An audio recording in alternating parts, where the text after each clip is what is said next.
E se Deus não? A soberania de Deus, parte 2. Recapitulando rapidamente o que vimos na semana passada. Os acontecimentos movidos ao egoísmo do ser humano, com uma corrupção reinante em nosso país entre as altas esferas de governo. Por exemplo, aquela ministra que entrou na justiça para voltar a ganhar 61 mil reais por mês, enquanto 50 milhões de brasileiros ou mais ganham menos de um salário mínimo por mês.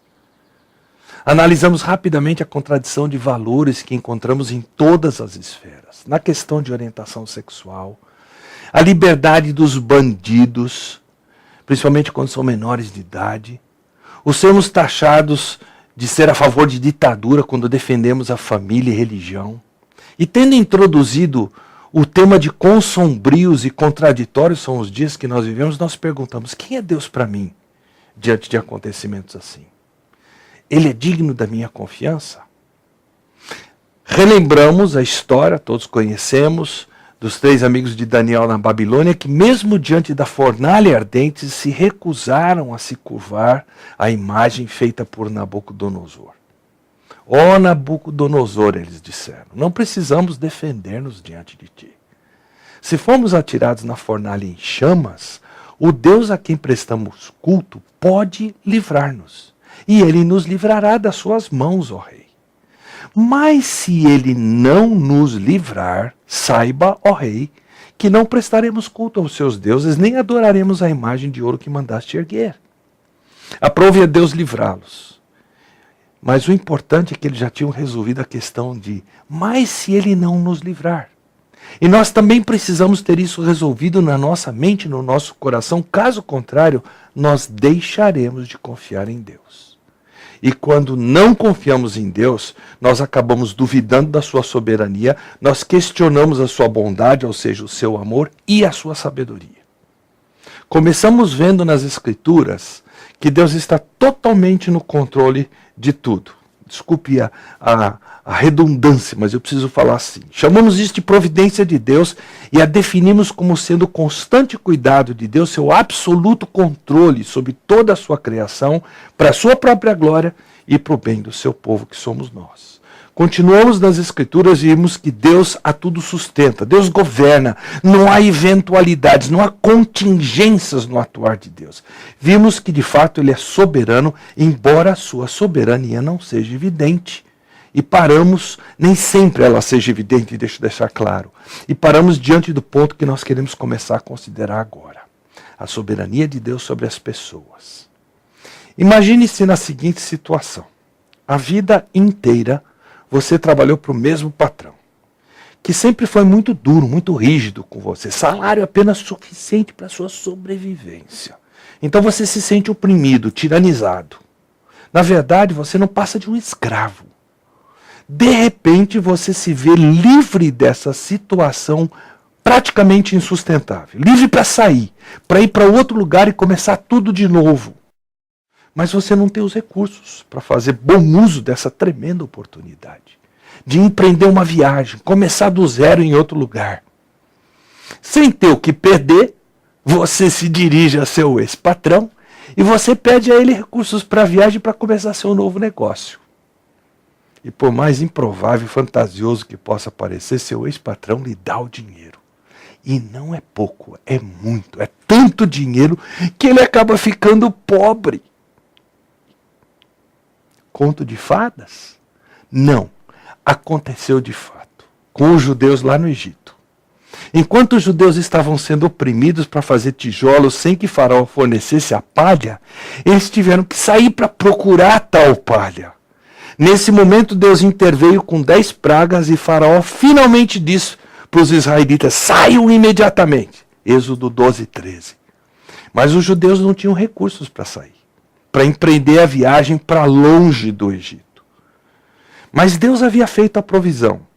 Lá para trás, em Êxodo 3, ao chamar Moisés, quando Deus disse como seria a saída do Egito. Ele disse assim para Moisés, farei que os egípcios tenham boa vontade para com o povo, de modo que quando vocês saírem, não sairão de mãos vazias. Todas as israelitas pedirão às suas vizinhas, às mulheres que estiverem hospedando em casa, objetos de prata e de ouro, e roupas que vocês porão em seus filhos e suas filhas. Assim vocês despojarão os egípcios. E o que Deus prometeu se tornou absoluta realidade. Nós lemos lá em Êxodo 12, 35 e 36. Mas como é que os judeus sabiam para quem pedir os recursos? Eles descobriram onde estavam os recursos quando eles tiveram que procurar palha para fazer os tijolos. Certamente que foi um evento doloroso que dificultou mais ainda a tarefa árdua deles, mas evento em que Deus tinha propósito. Repare que Deus impele as pessoas. Os egípcios fizeram algo completamente improvável, ilógico. Tudo bem, eles estavam desesperados para se ver livre dos judeus. Queriam vê-los pelas costas depois das 10 pragas. Mas mesmo assim, eles se autopilharam para que os judeus saíssem do Egito cheios de recursos. Mesmo que não entendamos o porquê, a Bíblia afirma que o Senhor concedeu ao povo egípcio uma disposição favorável para com os judeus, de modo que eles lhes davam o que pediam. Assim eles despojaram os egípcios. Deus interveio soberanamente no coração, desejo e vontade dos egípcios para cumprir seus propósitos com o povo judeu. Pelo prisma humano, nós sempre estamos à mercê de outras pessoas, em termos das suas decisões, suas ações. Por vezes essas pessoas são bondosas. Em outras situações, são indiferentes. Em certas situações, elas chegam a ser más. Pergunto, podemos confiar em Deus em situações assim? Por vezes nos encontramos diante de situações em que pessoas querem o nosso mal, querem destruir a nossa reputação, acabar com a nossa carreira profissional. Devemos confiar em Deus em situações assim?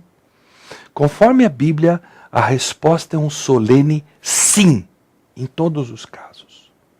Podemos e devemos confiar em Deus, porque Ele intervém no coração de pessoas de forma que tomem decisões e ajam para que o propósito de Deus em nossa vida seja cumprido. Gente, a coisa toda é fabulosa. Deus faz isso de tal forma que essas mesmas pessoas tomam suas próprias decisões, levam os seus próprios planos a cabo por meio de escolhas livres e voluntárias que elas mesmas fazem. Eu sei que isso soa estranho, porque nós estamos dispostos a atribuir soberania a Deus sobre a natureza, até sobre a falha mecânica de um carro, um ônibus, um metrô, como eu citei na palestra anterior, na mensagem anterior, porque são coisas destituídas de vontade. Mas agir assim com quem tem vontade própria, parece que Deus precisaria tornar essas pessoas em verdadeiras marionetes para que a sua soberania agisse. Mas pense comigo, se Deus não é soberano sobre as decisões e ações das pessoas que nos afetam, então há uma grande e tenebrosa área de nossa vida em que nós não podemos confiar em Deus. É como se tivéssemos que nos virar sozinhos. Como tanta gente nesse mundo pensa ser a sua realidade e age de acordo com isso. Será que Deus faz com que as pessoas tomem decisões que nos favorecem? E Deus impede que as pessoas tomem decisões que poderiam nos causar mal? O texto mais explícito sobre quanto Deus soberanamente influencia as decisões das pessoas se encontra em Provérbios 21:1. Salomão diz: o coração do rei é como um rio controlado pelo Senhor. Ele o dirige para onde quer. Nos dias de Salomão, o rei era monarca, ele era absoluto. Não havia congresso, não havia parlamento, não havia Supremo Tribunal Federal. A palavra do rei era lei. Ele tinha autoridade incondicional e irrestrita, absoluta. Mas o texto diz que Deus controla o coração do rei, por mais obstinado que ele possa ser. Deus dirige o coração dele tão tranquilamente quanto um agricultor da época de Salomão, que escreveu esse texto, mudava os córregos de irrigação para que a água passasse de uma área plantada e fosse para outra. Nós temos outras ilustrações. Eu não vou me deter muito nelas, mas apenas vou mencionar de como Deus moveu a vontade de reis e autoridades para que agissem por livre e espontânea vontade e favorecessem os filhos de Deus e para que protegessem os filhos de Deus. Primeiro exemplo, Esdras 1:1. O texto bíblico diz que no primeiro ano do reinado de Ciro, rei da Pérsia, a fim de que se cumprisse a palavra do Senhor falada por Jeremias, o Senhor despertou o coração de Ciro, rei da Pérsia, para redigir uma proclamação e divulgá-la em todo o seu reino. Deus não só teve que mover o coração de Ciro para que os judeus voltassem para Jerusalém depois de 70 anos de cativeiro babilônico e pudessem reedificar o templo. Ele teve que mover o coração dos próprios judeus, que já haviam se acostumado à Babilônia. Teve que mover esses corações a empreender uma viagem difícil, a começar a vida do zero, além da responsabilidade de reconstruir o templo. Daniel é outro exemplo. Quando ele foi levado cativo para a Babilônia, Daniel, mesmo sendo um adolescente de seus 15 anos por aí, ele não queria se contaminar com a comida do rei. Comida espiritualmente contaminada porque já havia sido oferecida a ídolos antes de ser preparada para o rei. Então Daniel pede permissão ao chefe dos oficiais para não se contaminar. Como é que a Bíblia descreve o que aconteceu? Daniel 1:9 diz o seguinte: e Deus fez com que o homem fosse bondoso para com Daniel e tivesse simpatia por ele. O pedido de Daniel era complicado, porque se algo desse errado, o pescoço desse oficial, Ainda assim, ele concedeu a Daniel o pedido que Daniel fez. E ele o fez porque Deus fez com que ele fosse bondoso para com Daniel e tivesse simpatia por ele. Agora, Deus não só impele as pessoas, Deus refreia também as pessoas. Quando necessário, Deus refreia pessoas de tomarem decisões ou praticar ações que haveriam de nos causar dano.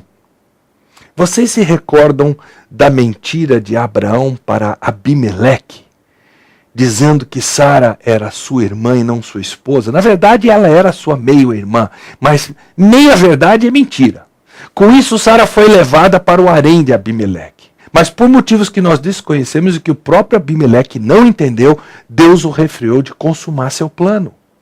Em Gênesis capítulo 20, verso 6, Deus disse para Abimeleque em sonho: sim, eu sei que você fez isso de coração puro. Eu impedi você que pecasse contra mim e por isso não lhe permiti tocá-la. Deus impediu Abimeleque de consumar seu plano de possuir Sara, agindo na mente dele, agindo na vontade dele. Noutra ocasião, quando os filhos de Jacó mataram todos os homens de Siquém, porque este havia violentado a irmã deles, Diná, Jacó diz a seus filhos, Gênesis 34:30, vocês me puseram em grandes apuros, atraindo sobre mim o ódio dos cananeus e ferezeus, habitantes dessa terra. Somos poucos, se eles se juntarem suas forças e nos atacarem, eu e a minha família seremos destruídos. Não há como explicar porque os cananeus não se vingaram de Jacó pelo crime de seus filhos, exceto pelo fato de que Deus os refreou de fazerem isso através de um temor que não pode ser racionalmente explicado. Mas talvez o exemplo mais forte seja o refrear de Deus aos povos ao redor dos israelitas num comentário que, se não atentarmos bem, passará despercebido. Ele se encontra em Êxodo 34, 23 e 24, onde nós lemos: 3 vezes por ano, todos os homens do seu povo comparecerão diante do soberano Senhor, o Deus de Israel. Expulsarei nações diante de você e ampliarei seu território. Quando você subir 3 vezes ao ano para apresentar-se ao Senhor, o seu Deus, ninguém cobiçará a sua terra. Deus ordenou que todos os homens de Israel comparecessem diante dele em assembleia solene 3 vezes por ano, lá em Jerusalém. Imaginem todos os homens de um povo parando todas as suas atividades só para cultuar a Deus numa gigantesca assembleia longe dos seus lares. Você consegue imaginar quão completamente vulnerável as mulheres e as crianças e também as propriedades deles ficariam? Mas foi o que Deus ordenou. Mas junto com o mandamento veio a promessa. Nenhuma nação teria o desejo de atacá-los, não cobiçaria. E nós sabemos que uma cobiça, que é o desejo maligno de possuir o que é do outro, é uma das emoções mais motivadoras de um coração pecaminoso. Deus é capaz não apenas de refrear as pessoas, mas de refrear até mesmo os desejos mais fortes dessas mesmas pessoas, desejos errados. Não há qualquer parte do coração humano que seja impenetrável ao controle misterioso e soberano de Deus. Mas então, será que Deus permite o mal? Nem sempre Deus refreia as ações malignas e daninhas contra os seus filhos. Durante a reconstrução do templo, houve um período de aproximadamente 10 anos que seu povo foi impedido pelos inimigos de continuar a construção. Isso está lá em Esdras 6. Em outros momentos, Deus impediu esses inimigos de impedirem os israelitas. Tudo que sabemos é que quando essas ações malignas e daninhas acontecem, Deus, em sua infinita sabedoria e em seu infinito amor, tensiona que o bem seja o produto final. O exemplo clássico é José. Vocês não estão surpreendidos que eu sempre volto a ele, que a gente já estudou aqui no Conexão Beriana. Quando os irmãos dele resolveram vender José a escravos ou como escravo, Deus não os impediu, aos mercadores de escravos. E nem refreou a esposa de Potifar quando ela acusou José de forma maldosa e injusta, mentirosa. Mas no momento certo, não na nossa dimensão cronos, mas no momento propício de Deus, no seu kairós, Deus pegou esses acontecimentos e mostrou que ele estava orquestrando todos aqueles atos, inclusive os malignos, e cumpriu seu propósito na vida de José fazendo isso. Nós vimos como José entendeu esses propósitos de Deus para o bem geral. Conforme a Bíblia, Deus age no coração de pessoas até para que sejam obstinadas.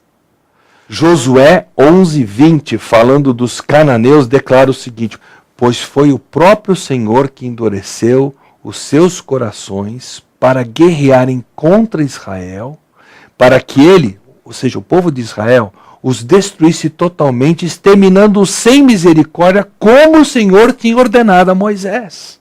Sei que versículos assim, e há outros nessas escrituras, eles são difíceis de digerir, porque a gente se acha no direito de questionar as intenções de Deus, que é uma coisa muito perigosa. Mas o meu propósito aqui é apenas demonstrar que o ensinamento bíblico de que Deus é capaz de atuar no coração e na mente das pessoas para atingir seus propósitos, esse ensinamento bíblico é algo constante. E Deus faz isso sem violar a vontade das pessoas ou coagi-las. O que ele faz é operar de forma misteriosa através da vontade das pessoas para atingir seus objetivos. Eu penso que nós não temos qualquer dúvida que os reis cananeus queriam fazer exatamente o que as Escrituras afirmam que Deus fez com que eles desejassem. E é preciso esclarecer que Deus atua no coração tanto de crentes como de descrentes, de forma que estes, de sua boa e livre vontade, cumpram os planos de Deus. Sabe o que isso significa? Que sua falta de promoção no emprego, ou a promoção, está nas mãos de Deus. Seus superiores são meros agentes de Deus para cumprir a vontade dele na sua vida. Para encerrar essa mensagem, é importante nós olharmos mais de perto para a problemática da soberania de Deus. Eu quero entrar um pouquinho mais fundo nessa problemática levantada pela afirmação da soberania de Deus sobre as pessoas. Em Romanos 9, 19 a 21, nós temos a única tratativa dessa problemática na Bíblia. Mas algum de vocês me dirá, diz Paulo. Então, por que Deus ainda nos culpa? Pois quem resiste à sua vontade?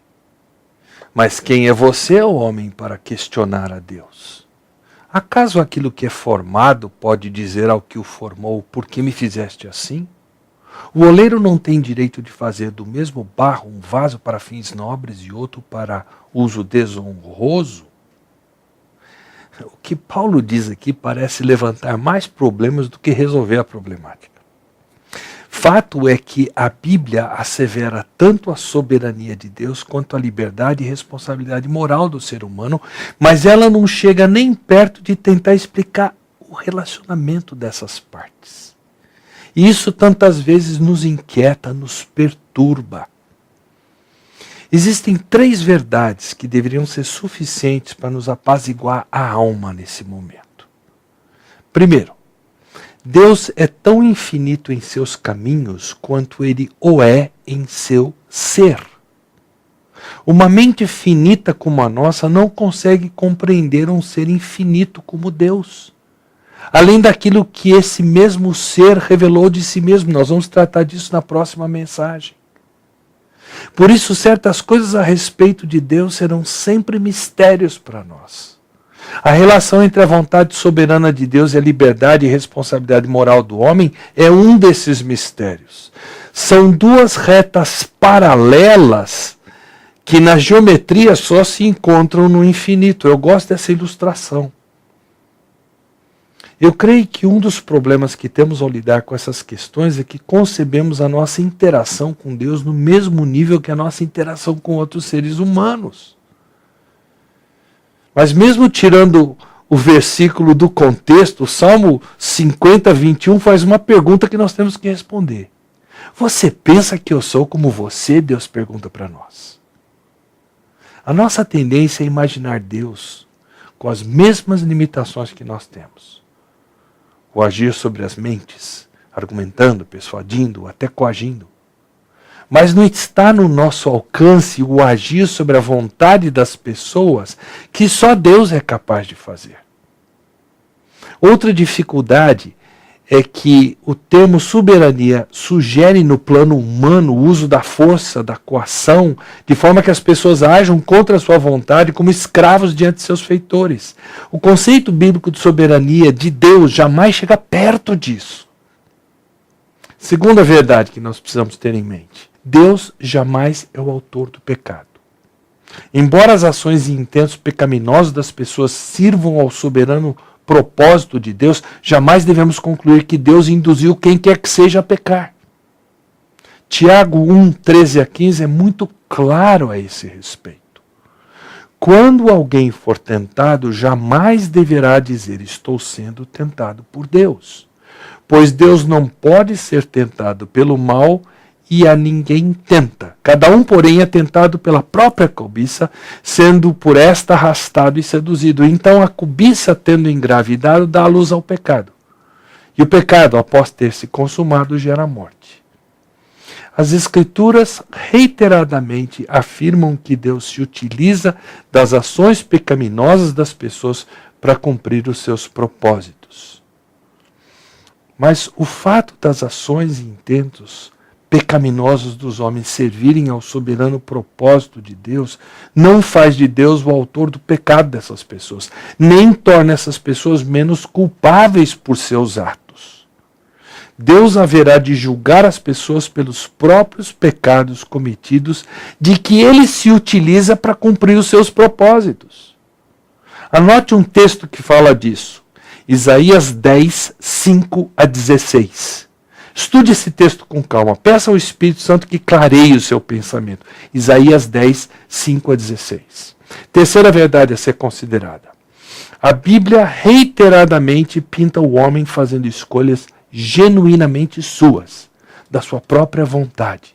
Não há qualquer inferência por parte das Escrituras do homem ser uma marionete manipulada por cordas divinas. E tais escolhas são morais. E Deus tem as pessoas por responsáveis por essas escolhas feitas. Ações como as de Judas, Herodes, Pilatos, elas foram ímpias, embora feitas sob a designação soberana de Deus. A venda de José como escravo, praticada pelos seus irmãos, Foi um ato mal intencionado e ímpio, embora tal ato tenha cumprido o propósito soberano de Deus. Não nos enganemos. A Bíblia ensina a soberania de Deus e a livre escolha moral do homem com igual ênfase. Richard Fuller, que foi o terceiro presidente da Convenção Batista dos Estados Unidos, declarou o seguinte em uma de suas mensagens: é impossível rejeitarmos qualquer uma dessas duas grandes verdades bíblicas, e é igualmente impossível a nossa mente harmonizá-las. Como então nós devemos lidar com a soberania de Deus? Primeiramente, confiar. Nossa carreira, nosso futuro, por exemplo, não está na mão do nosso chefe, do nosso professor ou de qualquer outra autoridade. Ninguém pode pôr em perigo o nosso futuro fora do controle soberano de Deus. Nós podemos e devemos entregar o nosso futuro aos cuidados de Deus. Segundo, orar quando algum aspecto desse futuro parece estar na mão de outro ser humano. Quando Esther precisou comparecer diante do rei Xerxes, ela sabia que Deus controlava o coração do rei e ela descansou nas orações do seu povo. Terceiro, é preciso manter distância de mágoas e amarguras. Por vezes Deus permite que sejamos tratados injustamente ou que a nossa carreira até seja bastante afetada no plano humano. Mas a lembrança de que Deus jamais permitirá que qualquer decisão humana venha minar seu plano perfeito para a nossa vida deveria ser suficiente para nos recusarmos ser presas de ressentimentos, de mágoas e de amarguras. Precisamos perceber que o que gera essas reações pecaminosas da nossa parte nada mais é do que ver os nossos planos serem lançados pela janela ou o nosso orgulho ter sido ferido. Curve a sua cabeça em oração. Converse com Deus acerca do que nós vimos nas Escrituras até aqui sobre soberania de Deus. Talvez haja acertos a fazer. Talvez haja uma confissão de pecado a fazer a Deus. Um pedido de uma nova maneira de agir e reagir ao que Deus traz à minha vida. Gente, eu tenho que lidar com isso tanto quanto você. Deixa o Espírito Santo ser o facilitador dessa conversa na sua vida, meu querido. Na próxima mensagem, nós trataremos, Deus permitindo, da sabedoria de Deus. E nós vamos começar a ver as coisas se encaixarem melhor. Deus abençoe.